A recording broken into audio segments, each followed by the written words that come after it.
এক ছিল সবুজ দৈত্যের মতো এক রাজা, নাম তার হাল্ক। শক্তিতে অপ্রতিরোধ্য, কিন্তু হৃদয়ে ছিল এক রাজ্যের চেয়েও বড় ভালোবাসা। তার জীবনের সবচেয়ে বড় শক্তি ছিল তার একমাত্র রানী। এক নজর না দেখলে তার হৃদয় অস্থির হয়ে উঠত।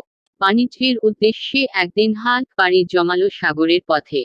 সে জানত না, সামনে অপেক্ষা করছে ভয়ঙ্কর নিয়তি। হঠাৎ আকাশ কালো হয়ে গেল।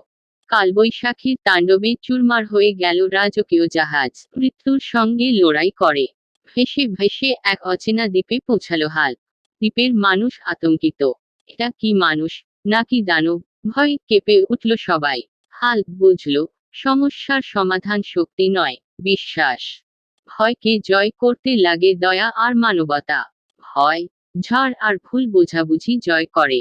হাল্ক ফিরে এলো তার রানীর কাছে, একজন সত্যিকারের রাজা হয়ে।